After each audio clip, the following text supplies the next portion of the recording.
ನಮಸ್ತೆ ಸ್ನೇಹಿತರೆ, ನಾನು ನಿಮ್ಮ ಪ್ರವೀಣ್. ಗುರುಭಕ್ತಿ ಯೂಟ್ಯೂಬ್ ಚಾನೆಲ್ಗೆ ಸ್ವಾಗತ, ಸುಸ್ವಾಗತ. ತಿರುಪತಿ ತಿಮ್ಮಪ್ಪನಿಗಾಗಿ ಈ ಪ್ರಯೋಗ. ತಿರುಪತಿ ತಿಮ್ಮಪ್ಪನ ದರ್ಶನವನ್ನ ಮಾಡ್ತಾ ಇರೋಗಾಗಿ ಈ ಪ್ರಯೋಗ.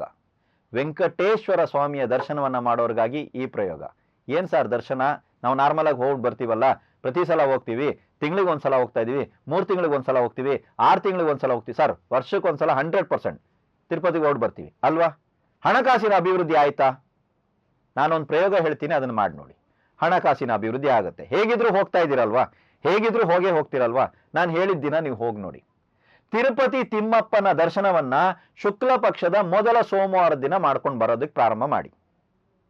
ಹಣಕಾಸಿನ ಅಭಿವೃದ್ಧಿ ಯಾವ ರೀತಿ ಆಗುತ್ತೆ ಅನ್ನೋದನ್ನ ನೋಡಿ. ಇದರಲ್ಲೇನು ವಿಶೇಷ? ಹೌದು, ಪ್ರತಿ ಸಲ ಇದನ್ನೇ ಮಾಡ್ಬೇಕು. ನೀವು ನೆನ್ಪಿಟ್ಕೊಳ್ಳಿ, ಅಮಾವಾಸ್ಯೆ ಕಳೆದ ಮೇಲೆ ಬರುವಂತ ಫಸ್ಟ್ ಸೋಮವಾರ ಸ್ವಾಮಿಗಳ ಹತ್ರ ನೀವು ದರ್ಶನ ಮಾಡ್ಬೇಕು. ಹೊರಡೋದಲ್ಲ, ಸ್ವಾಮಿಗಳ ಹತ್ರ ದರ್ಶನ ಮಾಡ್ಬೇಕು. ನೆಕ್ಸ್ಟ್ ಟೈಮ್ ಹೋಗ್ತಾ ಇದ್ದೀರಾ, 3 ತಿಂಗಳು ಬಿಟ್ಟು ಹೋಗ್ತಾ ಇದ್ದೀರಾ, 6 ತಿಂಗಳು ಬಿಟ್ಟು ಹೋಗ್ತಾ ಇದ್ದೀರಾ, ತಿಂಗಳು ಹೋಗ್ತಾ ಇದ್ದೀರಾ, ವರ್ಷಕ್ಕೊಂದ್ಸಲ ಹೋಗ್ತಾ ಇದ್ದೀರಾ, ಪರವಾಗಿಲ್ಲ.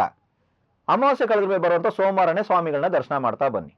ನಿಮ್ಮ ಹಣಕಾಸಿನ ಪರಿಸ್ಥಿತಿನಲ್ಲಿ ಯಾವ ರೀತಿಯ ಬದಲಾವಣೆಗಳು ಬರೋದಕ್ಕೆ ಪ್ರಾರಂಭ ಆಗ್ತಾ ಇದೆ ಅಂತ ನೋಡಿ. ಇನ್ಕಮ್ ಏನ ಜಾಸ್ತಿ ಆಗ್ತಾ ಇದೆಯಾ?